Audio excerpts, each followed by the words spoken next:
ګرانو مینوالو نه کې هیله سلامونه په ادبي خپرونه پټ لالنو کې زه ما صابر سره د خپل ګران ملګرو انعام الله او نوید اقبال سره نن مو د ادبي خپرونه د ضمیر صاحب د خوا لاوړې ده چې دې سره زموږ سره ګران مشر رحمت شاه سایل صاحب هم ناست دی. نو راځئ مینوالو چې د دوی نه ښکلي ښکلي شعرونه او غزلې ریکارډ کړو دا ستاسو سره شریک کړو. ضمیر صاحب مینوال ته داسې شعرونه یا غزلې وایي چې دا مینوال ته هم خوندونه والي او زموږ دا ناست ملګري سایل صاحب ستاسو په اجازه ورته دوه درې شعرونه وامه چې زه چې چاته کینو که نه چاله مرګ روا دی زه چې چاته کینو که نه چاله مرګ روا دی ته د مرګ لایقه یې که ماله مرګ روا دی زه چې چاته کینو که نه چاله مرګ روا دی ته د مرګ لایقه یې که ماله مرګ روا دی او خدای رسول منمه خو بس هسې راپسې دی چې ماله مرګ روا دی که مولاله مرګ روا دی خدای رسول منمه خو بس هسې راپسې دی چې ماله مرګ روا دی که مولاله مرګ روا دی او پرون مې د رقیب سره لیدلی دی یارانو رقیب له مرګ روا دی که اشنا له مرګ روا دی پرون مې د رقیب سره لیدلی دی یارانو رقیب له مرګ روا دی که اشنا له مرګ روا دی او نه که ته د بل سره یاري کې او ما پرېږدې په تا باندې واجب شو ګورې تا له مرګ روا دی. او سایل صاحب د هغې نه بعد یو غزل دی پرې پښتنو مې لیکلی و چې مړه دي په دې خاوره شهادت ته پښتنو دی او دا نور خلک په هم ځي خو جنت ته پښتنو دی مړه دي په دې خاوره شهادت ته پښتنو دی دا نور خلک په هم ځي خو جنت ته پښتنو دی او ډېر غټ غټ خاماران مې د خوراک په تکل ګرځي الله کړی په خپله حفاظت ته پښتنو دی دا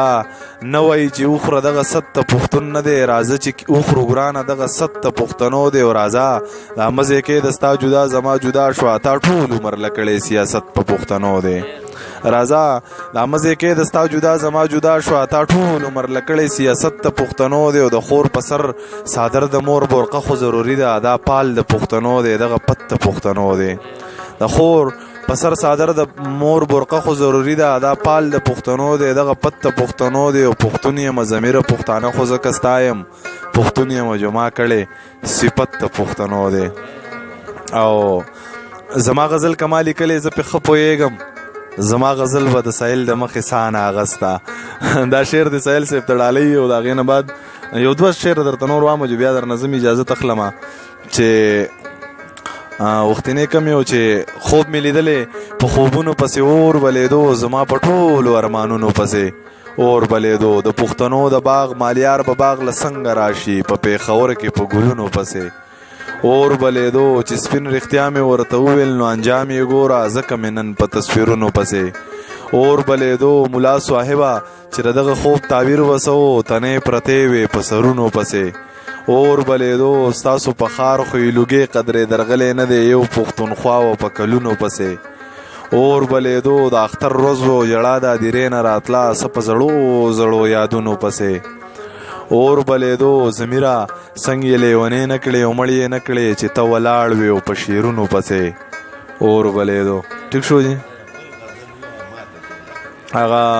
څه خلک یې نه ویني په زړونو پورې سترګې دي څه خلک یې نه ویني په زړونو پورې سترګې دي او شعر له مې راوړي په لفظونو پورې سترګې دي هغې ویل راځه خو ډېر ښکاره کلي ته مه راځه دلته د دې خلکو په سټونو پورې سترګې دي زه د شپې درغلی وم سهار کلی خبرو بیا ګرانې ستا د چم په دیوالونو پورې